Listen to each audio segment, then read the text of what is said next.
The data points through science are just data points, right? But they don't tell a story. Our oral history, the correct oral history, gives the context and the story behind the data. If you just take the data on its own, in many ways, it can kind of tell of a story, but it doesn't.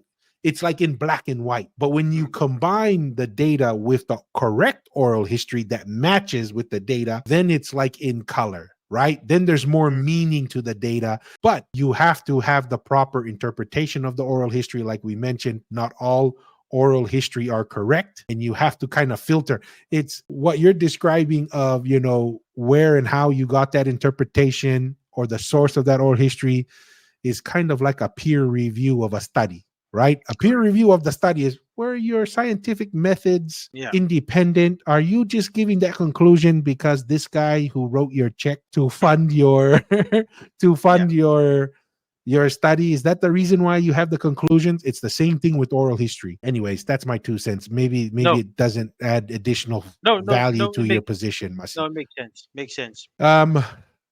Brown Monk Hawaiian History says Hawaii Loa's granddaughter Kea Kailalo married his brother, which that was one thing that was very common in Hawaii, right?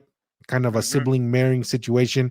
We have a Yeah. situation in Tonga where the tapu system was installed because the Tu'itonga married a Hawaiian who practiced this type of Yes. brother sister marrying, and it led to a situation in Tonga.